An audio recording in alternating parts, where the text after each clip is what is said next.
Hey, welcome to the podcast for the week of December the 14th. Now, you may have noticed that the opening music and the usual teaser of what's coming up are missing from this episode. That's because it just doesn't seem right. Not tonight. It's Sunday evening when I'm recording this podcast.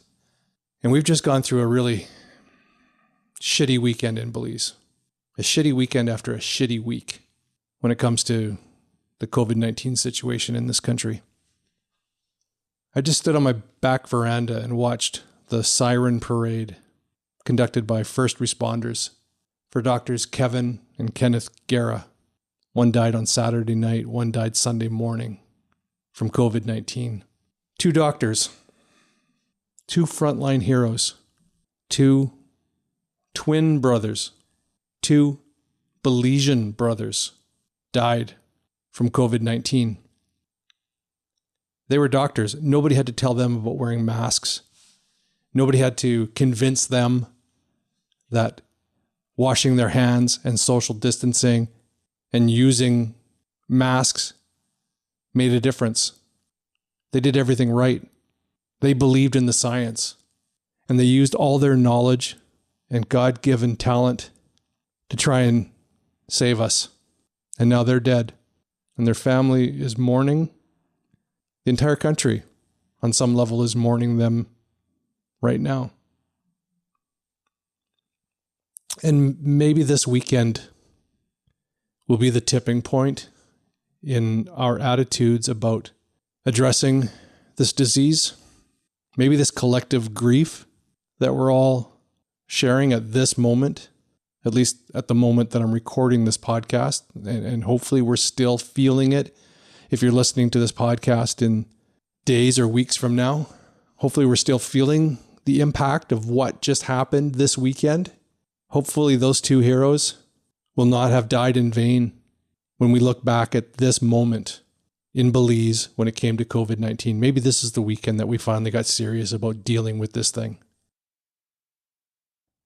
Earlier in the week, the PUP area representative, the Honorable David Dido Vega, lost his battle with COVID-19.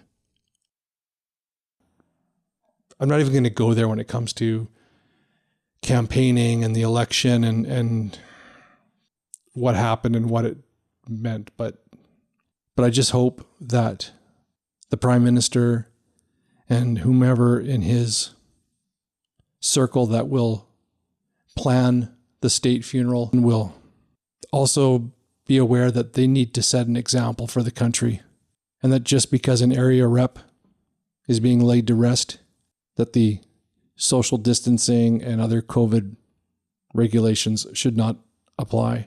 If there's ever been a time that our government needs to lead by example, it's right now. And so far, the new government has not been doing a great job of leading by example. As far as the situation for COVID-19, just before I started recording this podcast, we got the daily update that we had 122 new cases and 3 more deaths, bringing us to a total as of Sunday night of 4,779 active cases, 195 deaths. And the truly frightening statistic to come out on Sunday night is the positivity rate. That's the percentage of people who got tested that turned out to, in fact, be positive. The positivity rate was 61%. That's 6 out of every 10 people who thought, you know what, I need a COVID test, have COVID-19.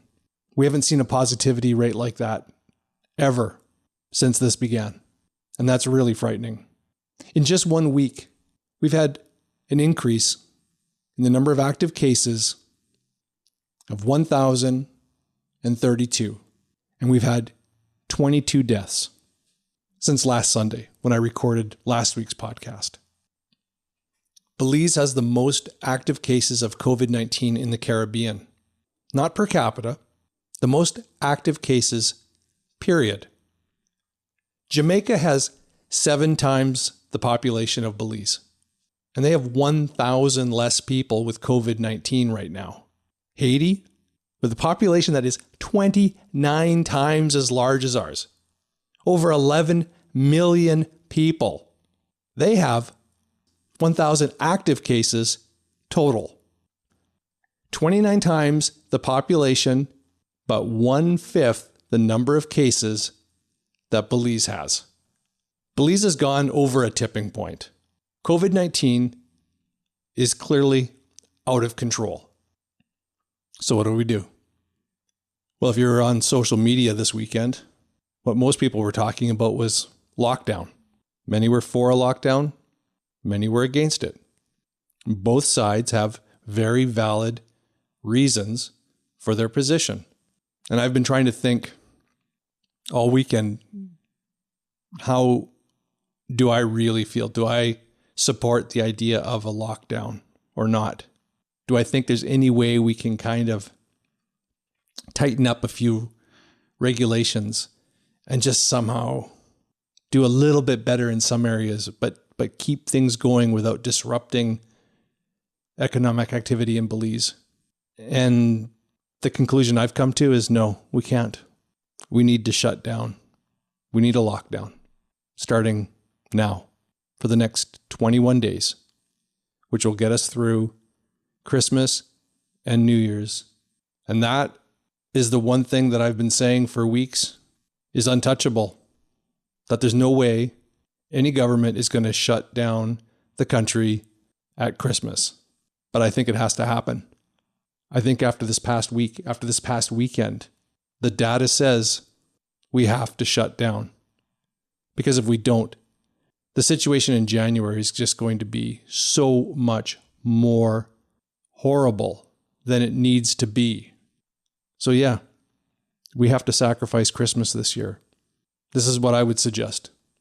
We immediately close all retail stores, except for those that sell groceries, medicine, and essential items such as hardware.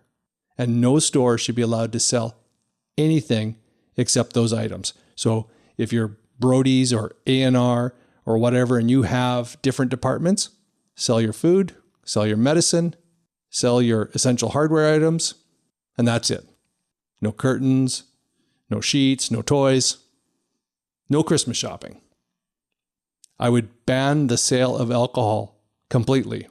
That's right. A dry Christmas in Belize. It has to be done because we have seen over and over for the last 6 months that people cannot resist the urge to socialize and party. And alcohol plays a huge role in that. And I say this as a guy who loves my beer and rum. Loves it. So I'm not some teetotaler saying that you can't take a drink for Christmas because I don't approve. I definitely approve. And I will miss it. But it needs to be done. We should also immediately stop the sale of Bolito and lotteries. If you go to any village in Belize at 8:30 at night, you would think it's 2019. Seeing crowds of people waiting to buy Bolito and then hanging out, having a few beers, waiting for the numbers to play.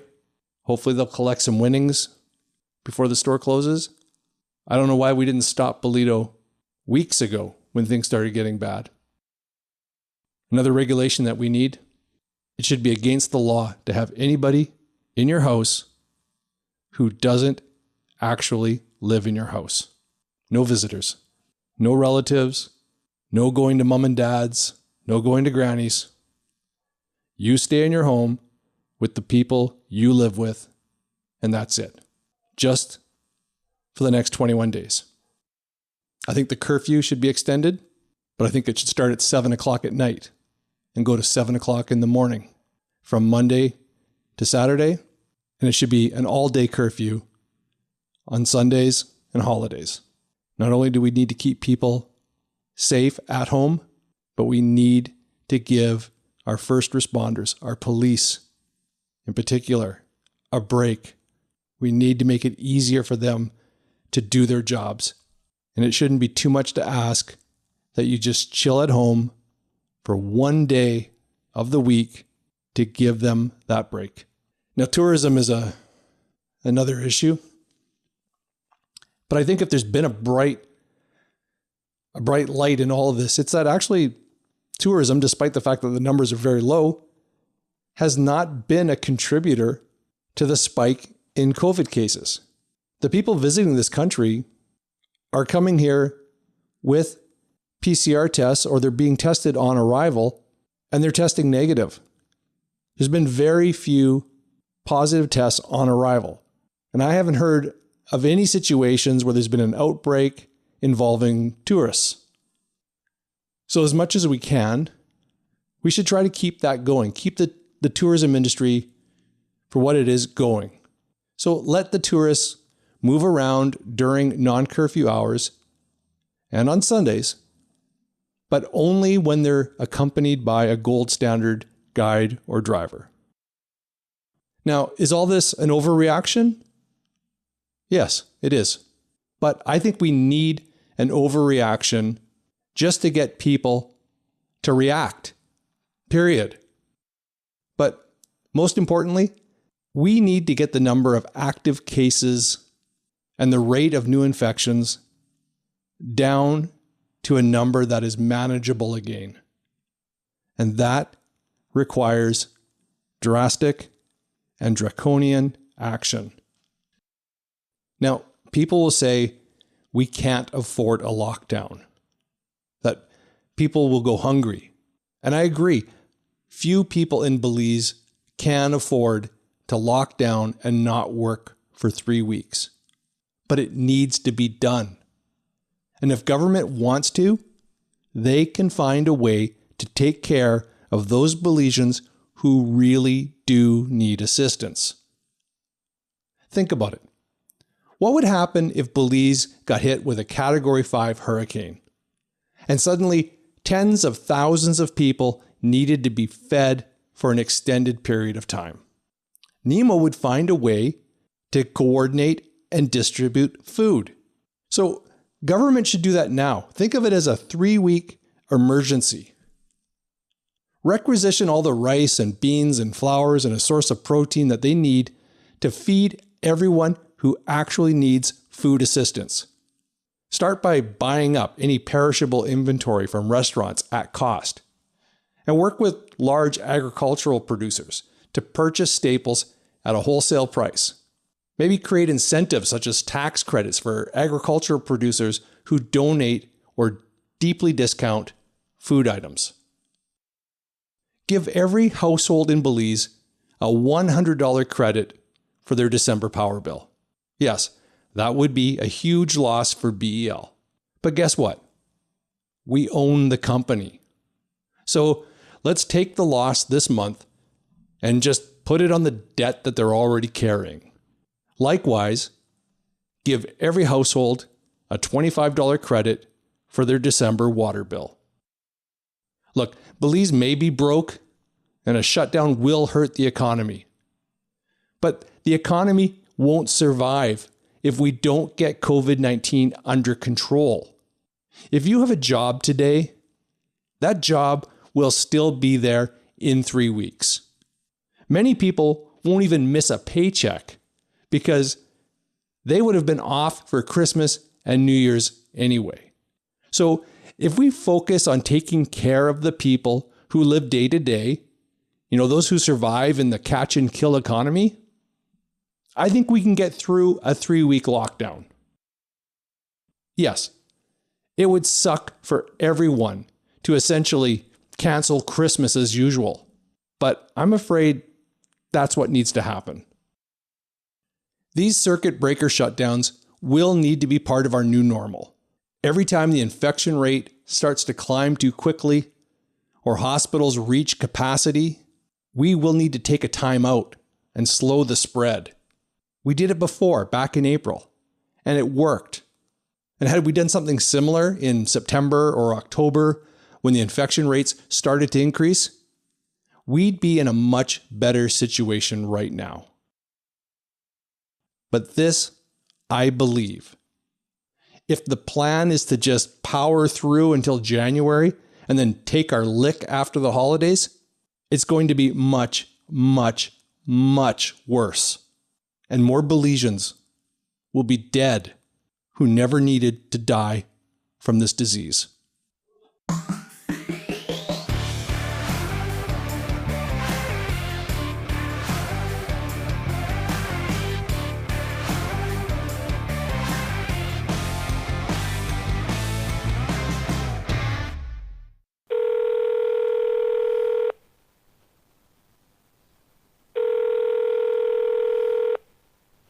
Your call has been forwarded to an automatic voice message system.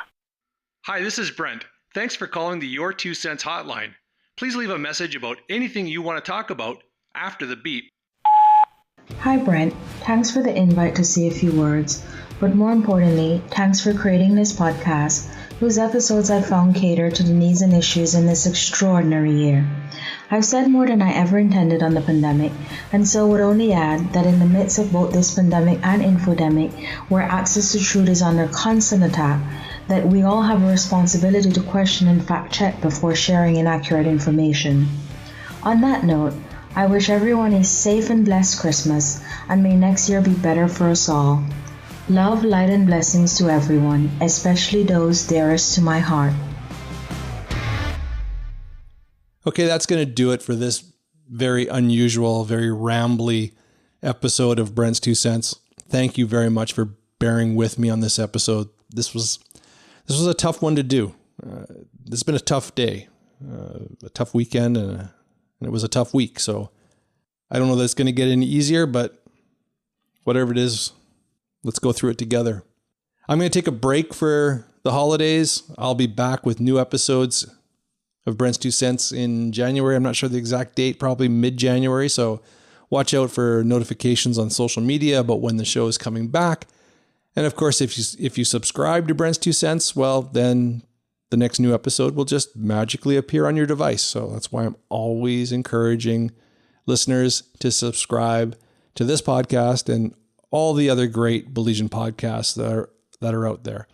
I want to give a very special thank you to all the loyal listeners, the people I call the super fans, the ones that message me after each episode or share episodes with friends, the people that leave voice comments for me to include on the show, and especially the people who have dipped into their own pocket to help contribute to this podcast financially. I can't tell you how much you all encourage me to keep putting out this labor of love week after week. I want to wish everyone who's listening a very Merry Christmas. I know it almost seems kind of weird to say Happy New Year, but my God, just the fact that 2020 will be over, 2021 will be a welcome sight for many of us. I know I've been trying to caution people that it's not going to magically get better just because the calendar turns over. But you know what? I think we're all going to feel a little bit better when 2020 is in the rearview mirror. So yeah, Happy New Year to you. I look forward to being back on your devices, in your ears in January. But until then, please keep wearing your masks, wash your hands. For God's sakes, stay home as much as possible, especially during the holidays. And most importantly, be nice to each other.